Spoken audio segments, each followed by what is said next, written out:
I stood at the window, watching as my son drove off in my Buick, his words still ringing in my ears. You don't need it. You barely walk. The weight of his dismissal sank deep into my chest, but it wasn't the car I was losing. It was the respect I thought I'd earned. The next morning, when he tried to register it at the DM, he'd find out just how wrong he was about what I'd let him take. Before we begin, may I ask, where in this big, beautiful world are you listening? It's always a quiet honor to know who's sharing this space. Drop it in the comments, and don't forget to subscribe. The first thing Ruth noticed as she drew back the curtains that morning wasn't the light, but the void. Her silver Buick, the one she'd driven carefully for almost 9 years without so much as a door ding, was gone. She stared at the empty driveway from behind the window pane, still dressed in the pale blue robe her granddaughter Emily had given her last Christmas. Her hand tightened around the cane she'd leaned against the sill. It wasn't stolen, not in the way a stranger might steal some. No broken glass, no tire tracks tearing up the grass. It was taken, and she already knew by whom. A creak from the front porch made her glance sideways. Nancy Blake, her next-door neighbor and longtime friend, stood just outside, holding a steaming mug of coffee and squinting into the sunlight. "Where's the car?"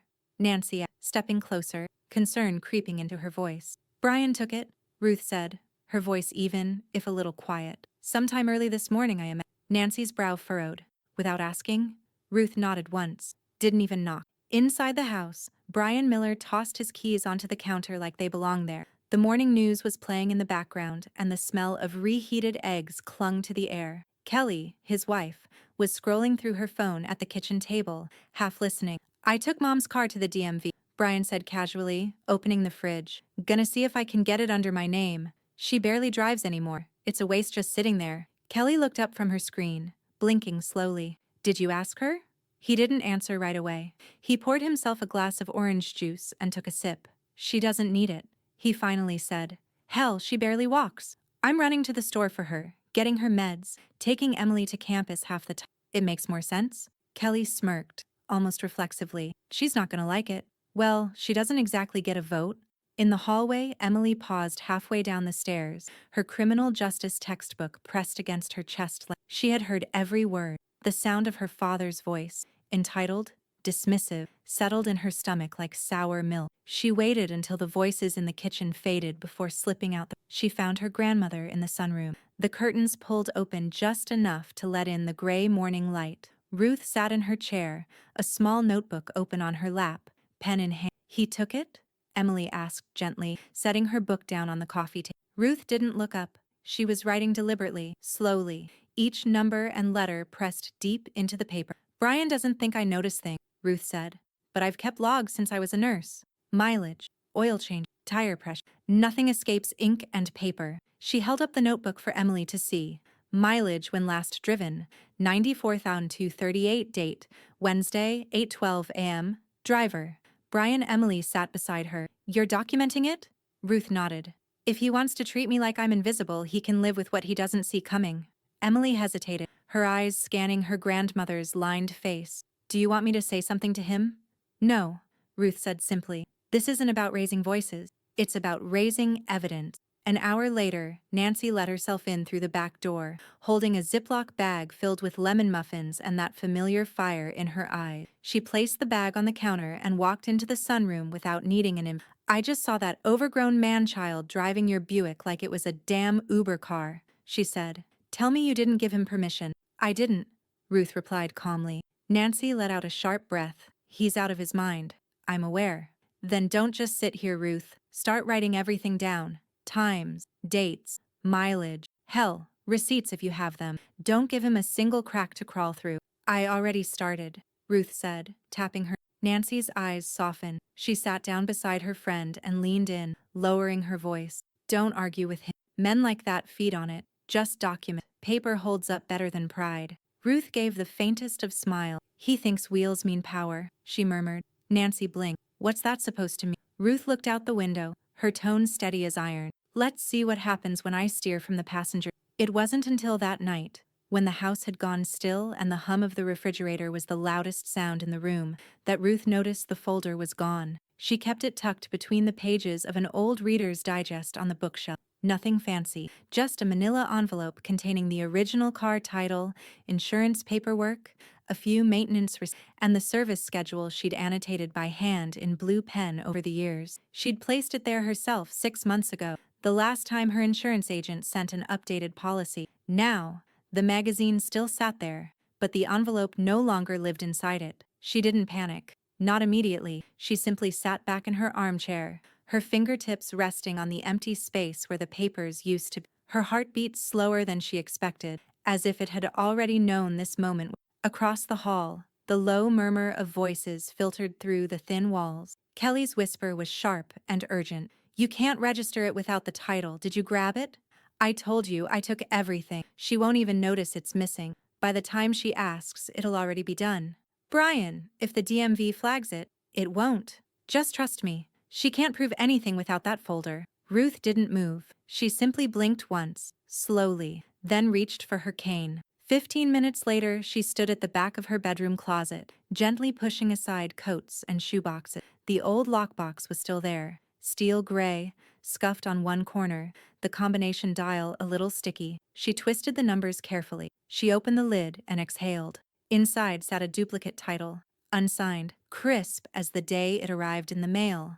Beneath it, copies of every oil change, tire rotation, and insurance premium she'd paid since 2016. She had kept this second file just in case the original got lost in a move, or a fire, or something more subtle, like the gradual erosion of trust in her own home. Her fingers brushed the edge of a business card tucked in the back. Lisa Grant, Elder Law and Estate Planning. It was one Nancy had slipped to her a year ago after Ruth's first knee surgery, saying, "Not that you need her now, but someday you might want someone who knows the fine print better than your son does." That someday had arrived. She made the call from her bedroom, door closed, curtains drawn. The line rang twice before a calm, confident voice. "Lisa Grant." "Ms. Grant, my name is Ruth Miller. My neighbor Nancy Blake recommended you. I believe I'm in need of preemptive legal help." There was a pause. Then a professional warmth entered Lisa's. "Is this about a property dispute or something more personal?" "My son took the title to my car," Ruth said, keeping her voice steady. "Without permission. I have a duplicate and full document. I suspect he's trying to register in his name." Lisa didn't sound surprised. "You did the right thing by calling. Control comes from records, not confrontation." "You said you have the duplicate title?" "Yes." "Receipts? Maintenance records?" "All of it. I've kept everything." "Good. Then we start there. Don't speak to him directly about this. I'll walk you through the next steps in the morning." As Ruth hung up, her bedroom door creaked open and Emily stood in the hallway in her flannel pajama pants and an oversized OSU sweatshirt, eyes wide, uncertain whether she should step in or back away. "Grandma?" Ruth turned. "Everything okay?" "I heard them talking earlier, Dad and Mom. They said something about the DMV. I didn't mean to eavesdrop, but..." Emily's voice faltered. "I can talk to someone. I mean, if it comes to that." Ruth studied her for a long second. This quiet, observant girl who had somehow managed to become her greatest source of strength without even realizing it. "I appreciate," Ruth said softly. "But for now, just keep your ears open." Emily nodded. "You're not alone, you know." "I know," Ruth replied, her hand resting on the edge of the lockbox. "But he thinks..." The envelope came 2 days later, thick and official-looking, stamped with the all-too-familiar Ohio Bureau of Motor Vehicles seal in faded blue ink. Ruth found it wedged between a Bed Bath & Beyond flyer and a heating bill. She didn't open it right away. She stood by the mailbox for a long minute, the paper heavy in her hand, her cane planted firm in the gravel beneath her slippers. She knew that weight. She'd held enough hospital files in her lifetime to recognize bad news by the way it sagged in the envelope. It wasn't until she sat back at her kitchen table, glasses on, kettle steeping behind her, that she tore the seal and unfolded the letter. The bolded line near the top snapped her upright. "Application for transfer of title, suspended pending verification." She read it again, then once more, slower this, her fingers tightening around the edge of the page. It named the Buick's make and model. Her name appeared first as the current owner, and then, beneath it, Brian Miller had been listed as new registered owner. His driver's license number was printed in neat type below that. The only reason the transfer hadn't gone through, it seemed, was due to incomplete supporting documentation and system flag on active title. Ruth set the letter down. Her kettle began to hiss. She didn't move to stop it. Across the kitchen, the landline sat next to her notebook. She flipped it open, found the DMV's local number, and dialed. After 3 transfers and 17 minutes on hold, a voice finally came through, level, polite, and alert. "This is Officer James Porter, DMV Enforcement Division. Can I help you?" Ruth cleared her throat. "Yes, I received a letter regarding a title transfer.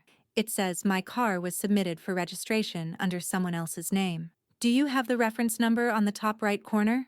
She read it to him, slowly and clearly. There was a pause on the line, followed by a rhythmic tapping, likely a keyboard. "Okay," Porter said, voice sharpening slightly. "Looks like someone attempted to transfer ownership of a 2014 Buick to a Brian Miller. Relation to you?" "My son." Another pause. "Are you aware that this application was submitted in person, with copies of the insurance and a signed bill of sale?" Ruth inhaled slowly. "There was no bill of sale. I never signed anything." "Then we have a problem," Porter said, his voice lower now. "Because someone forged your signature." Ruth was silent for a moment, not shocked, not flustered, just letting the weight of that statement settle. "I have a duplicate title," she said, "filed away. I have maintenance logs, insurance statements, and proof that I've paid all fees on time. It's been my car since 2016. "That's good," he replied, "because this just shifted into possible fraud territory. If he makes another attempt, or if the forged document reaches the system again, we'll need to open a formal investigation." "Let him try," Ruth said, steady as stone. There was another silence, this one tinged with something closer to respect. "I'll flag the VIN number in our system," Officer Porter said. "No title action will proceed until I personally review it. You'll get a confirmation in writing." "Thank you." As she hung up, Nancy stepped through the front door holding 2 paper bags of groceries and a cigarette she hadn't lit. Her expression fell as she saw Ruth's face. "What now?" Ruth slid the letter across the table without saying a word. Nancy read it, her eyebrows rising higher with each line. Jesus Christ, he actually tried it. She dropped the bag on the counter with a thud. He just picked the wrong damn window to crawl through. Ruth didn't smile, but her eyes held something that hadn't been there the day before. Not fear, not confusion, resolve. Nancy leaned in, her voice a conspiratorial whisper. "What do we do?" Ruth reached for her notebook, flipped to a new page, and wrote the date. Then she spoke quietly, almost to herself. "We let the system catch up. Paper trails don't panic." But in the hallway, behind the half-closed door, Emily stood frozen in place, her phone in hand, screen still unlocked from a message she hadn't yet sent. She had just heard enough to know things were moving faster than anyone expected. The storm didn't begin with yelling. It began with the sound of a drawer slamming shut. Ruth had just finished writing a note in her ledger when the drawer in the kitchen clattered open, then shut again, louder than necessary, sharp enough to make her pen pause mid-stroke. Brian's footsteps followed, heavy and rushed, coming down the hall with the same energy he used to stomp through the house as a teenager after being told no. He burst into the sunroom without knocking, shoulders tight, eyes already narrowed. "What the hell is this, Mom?" he said, holding up the DMV letter. It had crumples in the corner. He'd read it, maybe reread it, possibly even thrown it. Ruth folded her notebook shut. "You opened my mail?" It was in the kitchen. His voice spiked, defensive, ridiculous. "You left it out." "I left it on the table, Brian. That doesn't make it yours." "You're blowing this way out of proportion," he said, pacing now. "It's a car, Mom. A car you don't use. I have 2 kids. I'm working overtime. My own car's on its last legs. And you're sitting on that Buick like it's some goddamn inheritance you're never gonna cash." Ruth didn't blink. "It's not yours to decide when I stop owning something. You barely walk." The words landed hard, louder than the last. Even he seemed startled by the echo. From the hallway, Emily froze halfway down the stairs. Her hand gripped the railing. She'd heard shouting before, but this was laced with something meaner, something that sounded like a cornered animal. "She barely walks," Brian repeated, his voice slightly lower now, but no less aggressive. "You've had 2 knee surgeries. You drive maybe once a month. What? You're saving the car for a funeral?" "I'm saving it," Ruth said calmly, "for the day you no longer think you're entitled to everything you see." Kelly appeared behind him, arms crossed over her chest. He's just trying to help, Ruth. You're making it so much harder than it needs to. Ruth looked from one to the other as if she were watching actors audition for a role they didn't understand. Taking something without permission and forging my name at the DMV is not help, Kelly. Oh, come on, Kelly scoffed. It's not like he sold it. You act like he robbed a bank. Emily stepped quietly to the bottom of the stairs, phone in hand, thumb sliding up to open the recording app. Her father's voice was still raised. Her mother's tone was shifting from passive to defensive, trying to rewrite the story while it was still happening. Emily tapped You're being selfish, Brian snapped, pointing at his mother like she was a misbehaving child. You'd rather let that car rot in the driveway than help your own family. That's what this is about. Control. No, Ruth said softly. What you're feeling is not a lack of help. It's the absence of obedience. Brian's hand clenched. Jesus, you sound insane. At that moment, the front door opened with a sharp creak. Nancy stepped in, sunglasses still on, one hand gripping her purse like it was a weapon. She took in the room, the body language, the tension, the flushed face of a man yelling at a 70, and her voice came out low and sharp. Back up, Brian. He turned, startled. This is none of your business. Like hell it isn't. You think you're the only one who sees what you're doing? You think the DMV doesn't send letters to neighbors too? You think Emily isn't standing 10 feet behind you recording this right now? Brian's face changed, not with guilt, with calculation. He turned toward his daughter. Emily, turn that off. She didn't move. Kelly touched his arm. Let's go. This isn't worth it. Brian looked at Ruth once more, something dark flickering behind his eyes, resentment wrapped in disbelief, like he still couldn't quite accept that she wasn't folding under pressure. He stormed past Nancy without a word, grabbed his coat from the hook, and slammed the front door so hard it rattled the picture frames. For a long moment, the house held its breath. Nancy exhaled first. Well, she muttered, taking off her sunglasses. That was about as subtle as a fireworks show in a library. Ruth reopened her notebook and dated the page. Her pen moved in steady strokes. Emily finally spoke, her voice low. I got enough. Ruth didn't look up. Good. He's not used to evidence. Let's change that. The next morning arrived with a quiet that felt earned. Brian hadn't returned a single call. Kelly's voice had vanished from the house like a storm that had decided it was finished for. Ruth didn't mind the silence. It gave her room to work. By 9 a.m., she was seated at the polished oak table in Lisa Grant's office, a sturdy legal folder open in front of her. The air smelled faintly of lavender and printer time, the only sound the rhythmic scratching of Lisa's pen against thick legal forms. This, Lisa said, tapping the signature line, puts the vehicle in a revocable living trust under your name. You remain the full ownership. But if anything happens to you, or someone tries to claim you're unfit to manage your own assets, the car immediately passes to your granddaughter. Ruth's eyes narrowed slightly. Emily? She's over 18. No criminal record. Studying law enforcement, if I recall. And you trust her. I do. Then she becomes your successor trustee. With this document, your son has no standing, no legal right to touch it, file for it, or move it an inch. And, Lisa added with a tight smile, I've included a DMV directive to add a protective notation on the title. It'll alert any attempt to reassign owner. Ruth nodded, slowly, reverently, as if she were settling a quilt over something that had been exposed to the cold for too long. What happens when he tries again? She asked. Lisa's smile sharpened. He'll be talking to a different kind of wind. By that afternoon, Officer James Porter had flagged the vehicle's VIN in the DMV system and added a fraud monitor to Brian's license number. It was quiet bureaucracy, almost invisible, but devastating to the unprepared. From the outside, everything was unchanged. But now, the car was a fortress. 3 days later, Brian tried again. This time, it was online. He submitted a rushed application to transfer the title digitally, uploading blurry copies of the same forged documents he'd used before. Insurance, a fake bill of sale, and what he must have thought was a convincing signature in Ruth's elegant cursive. It didn't matter. The system bounced it back within minutes, flagged, denied, forwarded to Officer Porter, who now had enough to begin drafting an incident. Porter picked up the phone and called Ruth personally. You're not just dealing with entitlement, he said. We're bordering on criminal misrepresentation of state documents. Bordering? Ruth asked. He paused. Technically, we're already there.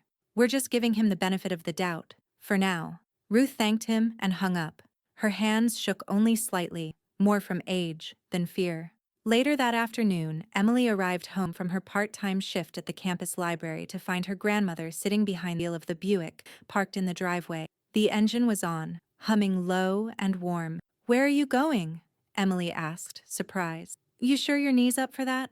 "I'm not going far," Ruth said. She tapped the passenger. "Hop in if you want." Emily slid into the car, still in her campus hoodie, backpack at her. "You haven't driven since Christmas, which means the car's overdue for a stretch," Ruth replied, guiding the vehicle into reverse with the slow grace of someone who had once driven patients home after surgery, always careful not to hit a single pothole. They cruised through the neighborhood, past the rows of nearly identical ranch houses and carefully edged lawn, the late afternoon light casting soft gold across. Ruth kept both hands on the wheel, focused, her jaw set, her foot gentle on the gas. "You didn't tell me you were putting the car in a trust," Emily said after. "I didn't want to make you feel responsible." "I don't feel responsible," Emily said quietly. "I feel proud." Ruth turned down a quiet side street lined with burning maple trees, and the silence filled the car like a second. She stared through the windshield for a moment, letting the motion settle out of her knee joint. Then she smiled, small, but real. "Still mine," she whispered. And then, just behind them, a silver SUV rolled slowly past the inner. Brian's SUV. He didn't look their way, or maybe he did, but he didn't stop. Ruth's eyes stayed forward, her hands still on the wheel. The envelope this time was cream-colored, not government. The font was elegant, understated, the kind of lettering that tried to make legal summons feel less like an attack. But Ruth knew better. The moment she saw Franklin County Probate Court in the return address when she understood exactly what it. Brian wasn't trying to take the car anymore. He was trying to take her.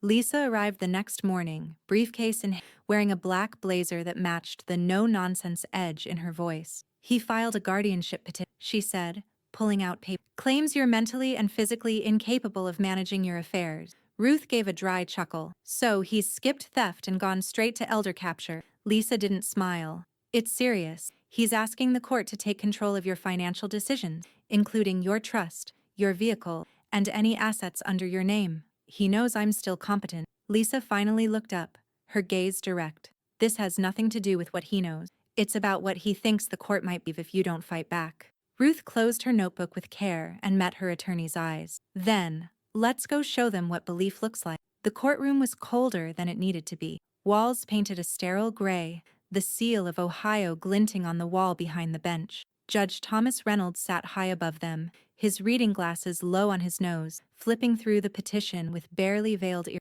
Brian sat at the petitioner's table in a suit that didn't fit right, too tight in the shoulders, like it belonged to someone who hadn't gained the weight of debt and resentment. Kelly sat beside him, her expression unreadable but her body angled toward her husband like a shield. Lisa leaned toward Ruth. "Stay calm, he's already sweating." When Brian stood to speak, his tone shifted, part concern, part martyrdom. "Your Honor, I love my mother, but the truth is, she's not capable of managing her own life anymore. She's forgetful, reclusive. She recently drove on a knee that required surgery. She has a history of falls, and she's hoarding property she no longer uses while I'm struggling to provide for my family." Ruth didn't flinch. She simply sat, hands folded in her lap, watching the man she raised try to dismantle her in front of a judge. Lisa stood when it was her turn. "With respect, Your Honor, Mr. Miller is not here out of concern. He's here because his mother blocked him from illegally transferring ownership of her vehicle, one that is now secured in a trust he has no access." She held up a neatly clipped set of documents. "We've included a physician's report from Dr. Harriet Morrison, an independent geriatric specialist. She finds no cognitive. My client is alert, oriented, and fully capable of making legal and financial decisions. She's also cited DMV logs, trust documents, and evidence of an ongoing attempt to forge state document in her name." Judge Reynolds raised an eyebrow. "Forgery? Documented, flagged, and reported," Lisa replied. "The DMV investigator is building a case." There was a flicker of movement across Brian's face, too quick for most to catch, but not for Ruth. She saw it. The panic behind the performance. Reynolds leaned back in his chair, exhaled slowly. "The court does not take guardianship petitions lightly. You're not asking us to monitor your mother. You're asking us to take away her legal autonomy. You'd better be sure that's justified." "I am sure," Brian started, but the judge cut him off. "I'll review the medical and financial documentation thoroughly," he said. In the meantime, I'm ordering a full audit of Ms. Miller's financial records and trust arrangements. Court is adjourned. The gavel struck, and the room exhaled. As they stood to leave, Kelly leaned in close, her voice a whisper meant only for Ruth. You think you've won something here? She hissed. We're not done. Ruth turned just enough to look her in the eye. I haven't won anything yet, she said softly, but you're losing ground faster than you realize. Lisa touched her arm, guiding her toward the door. Outside in the hallway, away from the cold walls and forced civility, Ruth sat on the wooden bench and flipped open her note. She dated the page. Then, in clean, decisive script, she wrote, Court 1. Survived. It started with a candle. Ruth hadn't bought one, not in years. The scent listed on the receipt was maple chai and oak, something she wouldn't recognize if it were burning under her nose. And she certainly hadn't walked into a boutique shop in Easton Town Center to spend $64 on 3 wick glass jars and Himalayan bath salt. But the charge showed up on her monthly credit card statement, nestled between her usual groceries and pharmacy, like it belonged there. She squinted at the line item, her finger dragging down the column. Then she found another. $148 at an online maternity, then $276 at a car parts retailer she'd never used, and then a $600 payment to an Amazon account not linked to her email address. Ruth looked up from the statement, the cold edge of betrayal settling into her ribs like frost. She wasn't shocked, but she was tired of pretending surprise. The next morning, Lisa sat across from her at the dining room table, her reading glasses perched on her nose as she flipped through the printed statements Ruth had carefully sorted. Multiple card numbers, multiple merchant accounts, Lisa said, tapping the pages, all small enough to fly under radar, spread across your primary card, your backup Visa, even the one you haven't used since 2020. And none of them mine. Lisa nodded grimly. This is organized, not impulse spending. Someone had access to your information, and they're laundering it through controlled amounts to delay detection. Ruth looked out the window for a long moment. Can you prove who it was? I can't, Lisa said. But Officer Porter can. At the DMV Enforcement Division office, Porter's brow furrowed deeper with every page he read. This wasn't just your son poking around your car title, he muttered, flipping another page. These are federally traceable offenses: fraud, wire abuse, elder exploitation. If this escalates to criminal charges, and I'm telling you, we're close, it's no longer a DMV issue. Who's the primary user of those accounts? Ruth asked. Porter leaned back in his chair. I subpoenaed the online purchase logs this morning. One of the shipping addresses matches your son's home, but 2 accounts trace back to a name on a joint retail member, Kelly Miller. Ruth's spine stiffened. Kelly? She said, the name coming out not as a question but as a confirmation she had hoped never to hear. Porter nodded. Gift receipts, personal email trail, multiple orders made using your address, your billing information, but their drop-off, all within the last 6 months. Ruth closed her eyes. When she opened them again, they were clear. Emily found her grandmother at the dining table, papers spread out like a war map. The girl had just returned from class, her hair still damp from the rain. Did something else happen? She asked. Ruth looked up and gestured for her to sit. I want to show you something. She walked Emily through the charges, each item, each date, the discrepancy between what she owned and what had been bought in her name. Emily's hands slowly moved to her mouth. Oh my God. Mom? Ruth nodded. Emily sat back in her chair like she'd been hit. I thought Dad was the one behind all of it. I mean, I knew she let things happen, but she wasn't passive, Ruth said. She was complicit, and now she's exposed. Emily leaned forward, voice shaking. We have to go to the police. We are, Ruth replied, but not empty-handed. She tapped the manila folder beside her. Inside were timelines, receipts, side-by-side comparisons of Ruth's bank statements and the fraudulent photocopy, delivery confirmation, email headers printed out and tagged with sticky notes. You've been building this, Emily whispered. Quietly, Ruth said, because when people think you're weak, they forget you can still collect evidence. The doorbell rang. Nancy stepped in, holding a grocery bag with 2 loaves of banana bread and a bottle of wine.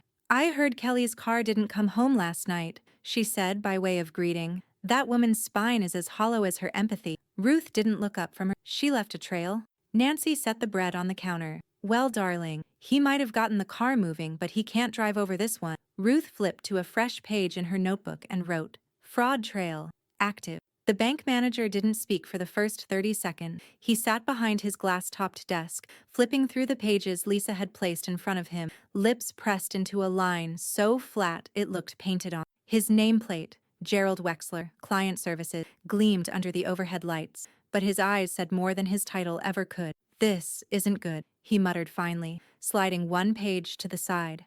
"These withdrawal patterns. Ruth, you didn't authorize any of this?" Ruth shook her head. "I haven't touched that pension account in months, just the automatic transfer for utilities." Wexler turned his screen toward them. A web of transfers, withdrawals, and mobile logins filled the monitor. On paper, it might have looked like normal activity, but side by side with the records Ruth had been collecting, every penny she knew she hadn't spent, the pattern became undeniable. Over $9,000 gone in the last 4 months. "That's not just opportunism," Lisa said. "That's systematic theft." He clicked through another few tabs. "Looks like someone linked your pension to a secondary checking account, then bled small amounts into a shared household fund, one not under your name." "Who owns the household account?" Lisa asked. He hesitated just long enough to answer the question without speaking. Then he clicked. "Brian Miller. Joint access with Kelly." Lisa exhaled slowly. "I need copies of everything. Screen captures, logs, timestamps, anything that shows where the funds moved. Subpoena, if necessary." "I'll do it without one," Wexler said. "I've known Ruth 20 years. She's the last person in this bank I'd peg for financial negligence. Give me a day." As they left the bank, Ruth moved slower than usual, not from her knee, but from the weight of it all, watching in real time how much had not just her money, but her dignity. "Do you want to stop for coffee?" Lisa offered gently. "You don't have to go home." "No," Ruth said, her voice clear. "I need to go home. I need to finish the file." By the next afternoon, Lisa had compiled a full case binder. It was thick, every page numbered, every document. A timeline traced the fraud from the first unauthorized card charge to the siphoning of Ruth's Logan records, bank audit, email headers, copies of DMV denials, Porter's official notation of fraud. It was no longer just a personal betrayal. It was a prosecution waiting for green light. Judge Reynolds received an early copy. Lisa made sure of that. It was delivered by courier with a brief cover note attached to the petition audit the court had already ordered. By the time it landed on the judge's desk, the folder was heavy enough to That night, Ruth sat at the kitchen table in her bathrobe, hands wrapped around a cup of black tea. The house was quiet. She had turned off the television hours ago. The only light came from the overhead pendant, casting everything in a golden hush. Emily entered quietly, barefoot, holding a stack of flashcards for her criminal law midterm. She didn't say anything at first, just sat down and laid the card. "Want to quiz me?" she asked. Ruth looked at her, then smiled. "All right." They moved through definition, slowly, like passing heirlooms back and forth. Mens rea, constructive fraud, fiduciary duty. Emily fumbled the term conversion. Ruth raised an eyebrow. "That one's simple," she said. "It's when someone takes what isn't theirs and pretends it's their right." Emily smiled sheepishly. "Starting to sound familiar?" A quiet passed between them. Dense, honest, warm. "I can't believe they took your pension," Emily whispered eventually. "That's not just petty. That's evil." "They weren't counting on the paper," Ruth said. "They thought old meant oblivious." Emily looked at her grandmother for a long time, something shifting behind her eyes. Not pity, not admiration, recognition. "You're the strongest person I know," she said. Ruth reached for her notebook, flipped to the back, and wrote slowly. "Bank. Emptied. Case. Ready." Then she looked up, her voice firm, final. "Next court," she said. The wheel turns. The knock came after dark. Not a doorbell, not a call ahead. Just 3 sharp raps against the front door, like punctuation, not a greeting. Emily and Ruth were in the living room watching an old black and white movie, the sound low, the kind Ruth liked, one where justice always found the villain before the credits rolled. Emily paused the TV, eyes flicking toward the door. "I'll get it," she said, but Ruth was already reaching for her cane. When she opened the door, Brian stood in the threshold, damp from the drizzle outside, hands shoved in his jacket pocket. He didn't speak at first, just looked past her into the house, like he wasn't sure if he'd entered the right script. "Can we talk?" he said eventually, his voice quieter than usual. Ruth didn't invite him in. He stepped closer anyway, onto the welcome mat, his breath fogging in the porch light. "You didn't have to go this far," he muttered. "The lawyers, the bank. I saw the court filing. You think I'm just gonna sit here while you drag my name through court? You put your own name there, Ruth said, voice calm. I'm your son, Brian snapped. You're treating me like a damn criminal. Emily appeared in the hallway behind Ruth, her phone in hand. Not raised, just ready. Brian lowered his voice, but his tone hardened. You keep pushing this. I will make things harder for you. You want to spend your last years battling me in court? You think that's how you want to go out? Emily didn't wait. She hit record. Brian stepped closer. You don't want me as an enemy, Mom. There it was. Not frustration, not sadness, a threat. Ruth stared at him for a long moment. Then she stepped back. Not in fear, but in refusal. Good night, Brian, she said, and shut the door. The next morning, the recording sat on Lisa's desk. She played it twice, said nothing the first time, just nodded. The second time, she took note. Unprompted, verbal, and implied threat tied to court proceedings, she said. That's elder intimidation. Ohio statute's clear. She forwarded the file to Officer Porter. He called within the hour. We'll be filing a formal report, he said. His presence at your home after business hours, following pending litigation, that's already over the line. The threat seals it. Will they arrest him? Ruth asked. Not yet, but this gives us grounds for a restraining order. Lisa's filing one, right? She already is, Ruth said. By noon, the documents were filed, an emergency hearing scheduled. Officer Porter attached his incident report to the case. The intimidation charge wouldn't just reinforce the fraud allegation, it would cast Brian as an active threat to a vulnerable elder. Nancy stopped by later that afternoon, bringing lunch and sarcasm in equal part. You know, she said, setting a container of tuna salad on. I never thought he had the guts to push past lying and stealing, but here we are. He's unraveling, Ruth said. He's run out of shortcuts. Nancy sat across from her, eyes narrowing. Well, I hate to say it, but he's scared. You can smell it on him. Fear's on his side now. Ruth didn't answer. She was measuring flour. What are you making? Nancy asked, sniffing the air. Apple pie, Ruth said, her voice even. Emily's favorite. Nancy blinked. Pie? Sweetness is my rebellion, Ruth said, stirring gently. Let him storm and spin and threaten. I'll bake. She moved with slow, practiced grace, peeling, slicing, seasoning. Her knee ached, but her hands were steady. The oven preheated like clockwork behind her. She'd baked through worse. Grief, recovery, birthdays. No one remembered. Emily walked in from class and paused at the sight of her grandmother, apron on, the counter dusted with flour. You're baking? Almost done, Ruth said, sliding the pie into the oven. We'll need something warm when this next court date hits. Emily leaned against the doorway, studying her. You're not scared of him anymore, are you? Ruth met her gaze. I'm not scared of the truth. 2 days later, the court issued a temporary restraining order against Brian Miller. No contact, no approach within 100 feet, and no access to Ruth's property or financial records pending full review. The final court date was set. Ruth circled it in her notebook, slow and deliberate. Final hearing scheduled, May 22nd. Objective, justice. The camera crew arrived on a Tuesday. They were polite, younger than Ruth expected, one in a Channel 6 windbreaker, the other with a clipboard and a lanyard that read, Producer. They'd called Lisa first, asking if her client would be willing to speak for a story they were airing on elder exploitation in Central Ohio.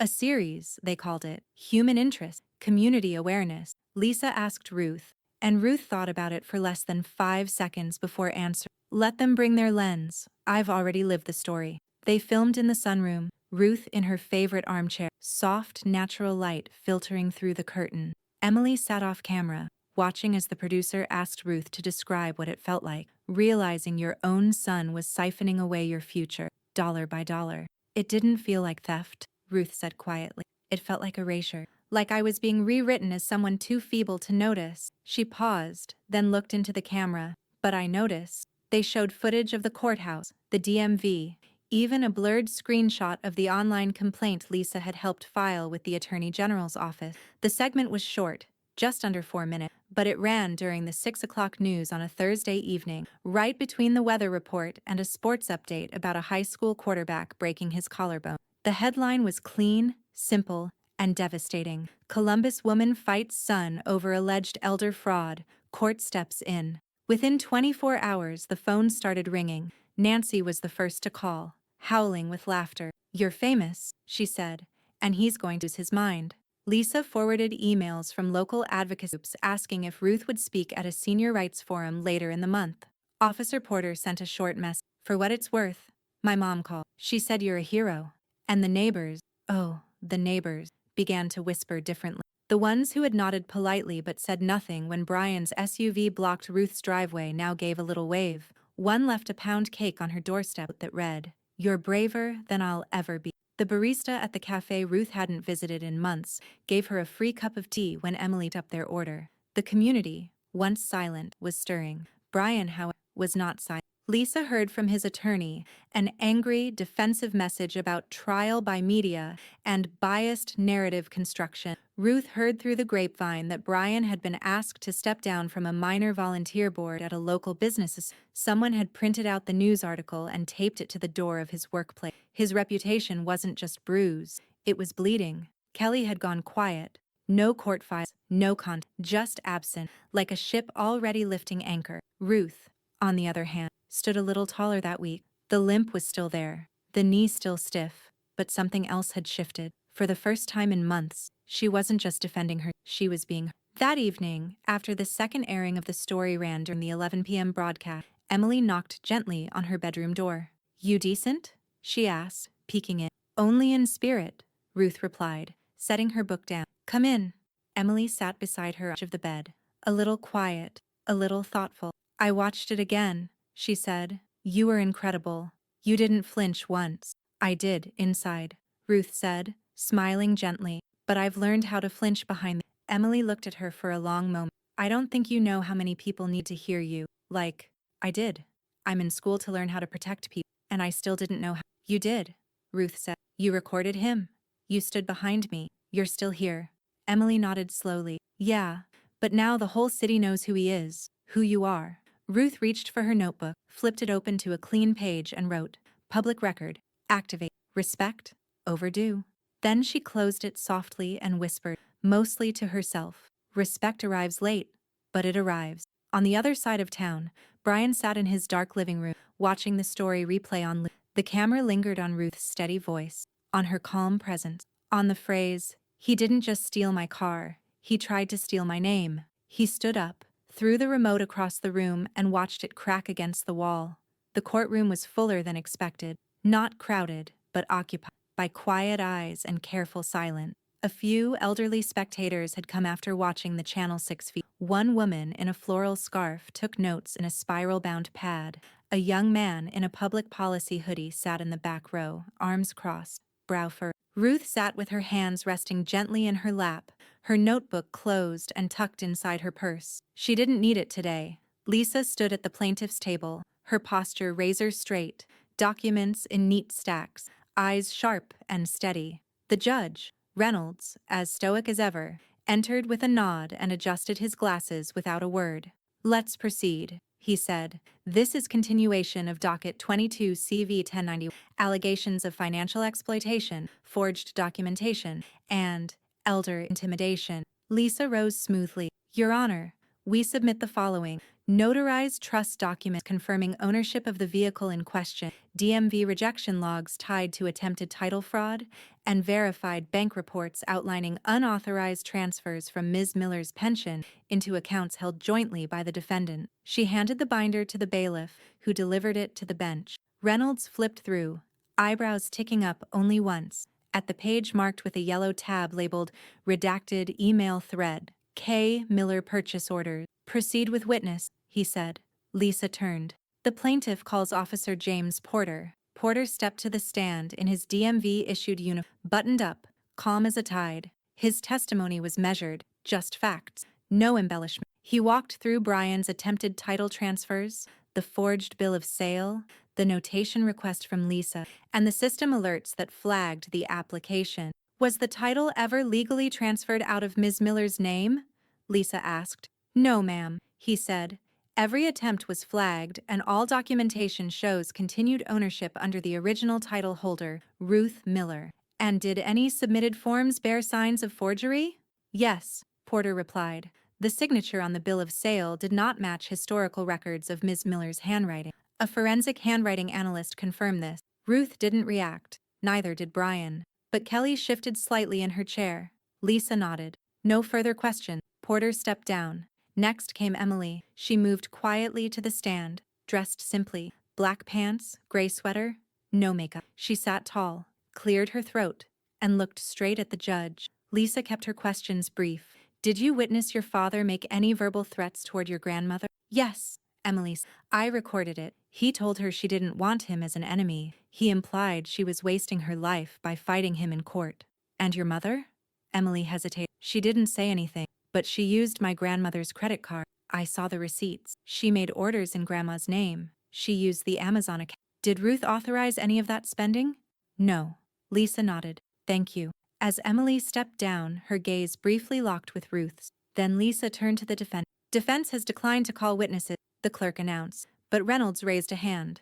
I'll allow brief cross-examination. Mr. Miller, stand. Brian looked like he wanted to melt through the floor. He stood slowly, straightening his tie like it was choking him. He took the stand with effort, like the wood beneath his feet might crack under the weight. Lisa approached with surgical calm. Mr. Miller, did you attempt to transfer the title of your mother's car without her knowledge? Brian shifted. I thought she didn't need it anymore. That wasn't the question. He swallowed. Yes. Did you forge her signature on a DMV form?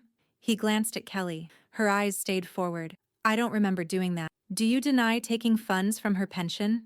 Brian's jaw clenched. That money was going to help cover things for the family. Your family or hers? He didn't answer. Reynolds stared down at him like he was looking over the top of a bad bluff. You can step down, the judge said coldly. Brian moved fast. He avoided looking at Ruth as he passed. Kelly never took the stand. When the gavel fell for recess, Ruth finally moved. She stood slowly, smoothed the front of her cardigan, and turned toward the window. She could see the flagpole just outside, its rope fluttering gently in the wind, the fabric still but ready. The indictment dropped like thunder. 2 weeks after Judge Reynolds recessed the civil proceedings, the Franklin County District Attorney's Office filed formal criminal charges against both Brian and Kelly Miller. 2 counts of felony elder fraud, 1 count of financial identity theft, and 1 count of conspiracy to commit wire fraud. Lisa broke the news at Ruth's kitchen table over tea, her voice as even as the printed press release she laid down beside the sugar bowl. The DA's seen enough. Between Porter's evidence, the recordings, the financial logs, they're done circling. Ruth didn't blink. She just slid her notebook closer and wrote in crisp, careful pen, criminal case, active. By the following Tuesday, they were back in court. Not probate, not civil, criminal arraignment. The courtroom was a different animal now. Full gallery, 2 uniformed officers by the back wall, and a court stenographer already positioned beside the bench before the judge entered. The public seating buzzed with quiet energy. Local journalists leaned forward, pens poised. A few students from Emily's law enforcement class had shown up with notebooks in hand. Even Nancy was there, seated 3 rows behind Ruth, jaw tight, eyes sharper than ever. Brian entered first, flanked by his attorney, his suit still too tight. Kelly followed, ghost pale in a beige blazer she was swimming in. Neither made eye contact with the gallery, especially not Ruth. At the prosecution table stood Assistant District Attorney Miriam Diaz, a woman whose reputation in Franklin County was mythic, calm, unflinching, known for taking down white-collar predators with surgical. She didn't look at Ruth when she spoke, but every word seemed addressed to her. Your Honor, she began, her voice like a gavel in itself. The state is charging Brian and Kelly Miller with coordinated elder exploitation involving forged documents, financial misappropriation of protected retirement accounts, and coercive control of a vulnerable senior. This was not opportune. It was calculated. She held up a black binder marked Exhibit A. We have corroborated bank law, credit card statements, digital access trace, and surveillance video from ATM withdrawals. We have DMV system rejections tied to known falsified documents. We have voice recordings of verbal intimidation and digital evidence showing household accounts being funded through siphoned pensions. The judge glanced toward the defense table. Response? Brian's attorney, a man with too much gel in his hair and not enough ground under his argument, stood stiffly. My clients maintain that any financial crossover was unintentional and occurred during periods of familial financial strain. Intentional or not, Judge Halpern said sharply. You're facing the weight of hard data. Ms. Diaz, proceed with first witness. Officer Porter took the stand again, this time with a different badge clipped to his blazer. Special Investigator, Elder Fraud Division. He moved through the timeline of events with military precision. Title transfer attempt, digital fraud flags, confirmed shipping addresses, device IDs, and login timestamp. Is there any doubt, the ADA asked, that the defendants acted knowingly? None, Porter said. Their pattern was deliberate. The paper trail matches their fingerprint. Next came Emily. She walked with a steadiness beyond her years, her voice clear even when recounting the night Brian threatened Ruth at the door. When I heard him say she didn't want him as an enemy, Emily said, it wasn't frustration, it was control. It was meant to scare her. And did it? Emily looked across the courtroom at her father. No, she said. But it scared me. Her words landed like glass cracking on concrete. Kelly kept her head down. Brian fidgeted in his chair. Ruth never looked away from either of them. When the prosecutor rested, the room exhaled as one. There were no gasps, no dramatic objection, just exposure. Layer by layer, the defendants had been peeled open in front of a town that now recognized what it had ignored too long. The judge called for recess. The bailiff tapped his gavel. And still, Ruth didn't move. She sat with her hands folded in her lap, her notebook untouched. Nancy leaned forward from behind her and whispered, "They look cornered." "No," Ruth murmured. "They look revealed." As the court emptied, Brian's attorney leaned in, whispering furiously. Kelly turned away from him, blinking hard, like she was only just realizing she might not walk out the same door she entered. Outside, the sky hung low and gray over the courthouse steps, and in that hush before sentencing, the wind picked just enough to feel like change. The jury returned just after noon. The bailiff's voice cracked through the courtroom like a wind slicing through quiet. "All rise." Ruth stood slowly, her left hand resting lightly on the edge of the bench, her right curling gently around Emily's fingers. They didn't squeeze, they didn't tremble, they simply held, like a shared breath before the plunge. 12 jurors filed in, each carrying the weight of a decision that had been written over weeks of test spreadsheets, bank logs, audio recordings, and names that no longer belonged in a family tree. Judge Halpern adjusted his glasses. Has the jury reached a unanimous verdict? The foreman, a tall man in a gray sport coat with eyes like fence posts, sturdy, unswayed, nodded. "We have, Your Honor." He handed a slip to the bailiff, who passed it to the bench. Silence unfurled across the room like a sheet over something just dead. In the matter of state ver. Brian Miller and Kelly Miller, Judge Halpern read. On count 1, felony elder exploitation, the jury finds both defendants guilty. Brian's shoulders visibly tensed. On count 2, financial identity theft, guilty. Kelly closed her eyes. On count 3, conspiracy to commit wire fraud, guilty. Ruth didn't move, but Emily let out a breath she hadn't realized she was holding, and the woman with the floral scarf 2 rows back dabbed her eyes with a tissue. Judge Halpern cleared his throat. Due to the defendant's lack of prior conviction, the court is issuing the following sentence. Brian raised his chin a half-inch, as if still hoping for mercy. You are each ordered to pay full restitution of $14,632 to Ms. Ruth Miller, including interest. You are barred from any access to her financial, legal, or personal assets in perpetuity. Violation of this order will result in automatic remand to state custody. Brian's eyes finally dropped. Furthermore, the court sentences each of you to 5 years of supervised probation, during which time any employment or credit applications must be reported to a state monitor. You will attend mandatory financial ethics training and elder abuse counseling. Failure to comply will result in revocation of probation and recommendation for incarceration. No one clapped. No one cheered. The victory didn't need applause. It echoed in the silence, a reckoning that had finally, quietly, arrived. Judge Halpern looked toward Ruth, his gaze surprisingly soft. This court commends Ms. Miller for her composure, courage, and persistence in the face of betrayal that would have broken many. He nodded once. Then he struck the gavel. Sentencing concluded. Emily gripped Ruth's hand tighter. Nancy leaned in from behind, voice just loud enough for Ruth to hear. Justice rides shotgun, sweetheart. Ruth exhaled. A long, slow breath that didn't feel like relief. Not exactly. It felt like reclamation. Like the weight of something she hadn't named was finally stepping off her chest. Across the aisle, Brian stared at the floor like it had betrayed him too. his attorney whispered, but Brian didn't move. Kelly sat perfectly still, hands clasped in her lap, looking nowhere in particular. The courtroom began to stir, reporters shifting, officers moving, a buzz beginning to rise. But Ruth didn't stand right away. She turned to Emily. "How'd I do?" Emily smiled. "You won." "No," Ruth said. "I held the line."